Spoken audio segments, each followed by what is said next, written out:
अस्सलामु अलैकुम वरहमतुल्लाहि ताला वबरकातुहू। हजरात, एक सवाल ये है कि क्या सूद के माल से कारोबार करना कैसा है। कोई शख्स सूद यानी इंटरेस्ट का माल लिया है, अब उस माल से कारोबार करना कैसा है। उसका सवाल ये है कि दो शख्स है और दो शख्स क्या है कारोबार करना चाहते हैं, और कारोबार में ये है कि ज़ैद सूद का कारोबार करता था।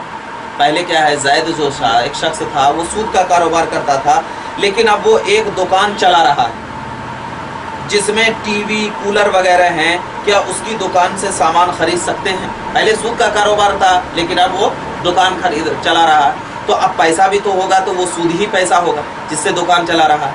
तो क्या ऐसे शख्स की दुकान से हम माल वगैरह खरीद सकते हैं या नहीं सकते हैं, इसका सवाल। तो जवाब ये है कि कोई शख्स किसी शख्स के कारोबार का अगर मुकम्मल एसासा, मुकम्मल पैसा, मुकम्मल जायदाद माले हराम हो, अगर माले हराम कोई दुकान चला ला, माले हराम से पूरी दुकान का कारोबार ला करके सेट किया माले हराम का, तो अब उस दुकान से कोई भी चीज़ खरीदना हमारे लिए हराम है। लेकिन अगर माले हलाल और माले हराम है, दोनों मिक्स है, आधा माल क्या है हलाल का है, आधा माल हराम का है, तो अब देखा ये जाएगा कि माले हलाल ज़्यादा है हराम से या माले हराम ज़्यादा है माले हराम से। तो अगर माले हलाल ज़्यादा है तो अब उस दुकान से हम खरीद सकते हैं, लेकिन अगर माले हराम ज़्यादा है तो हम उस दुकान से क्या है खरीद नहीं सकते हैं।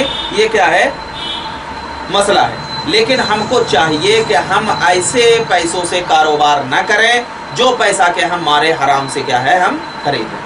लिहाजा जो शख्स सूदी कारोबार करता हो और अपने सूदी कारोबार से बहुत सारे पैसे कमा लिया हो और उस पैसे से अगर दुकान चला रहा हो, तो पूरी दुकान क्या है माले हराम की बुनियाद पर है, तो अब ऐसे दुकान से क्या है हम माले हराम से उस दुकान से नहीं खरीद सकते। तो लिहाजा मसला क्या मालूम हुआ कि माले हराम से सूदी कारोबार से कारोबार करना जायज़ नहीं है और उसके दुकान से कोई चीज़ खरीदना भी जायज़ नहीं है। व आखिर दावाना अल्हम्दुलिल्लाहि रब्बिल आलमीन। अस्सलाम।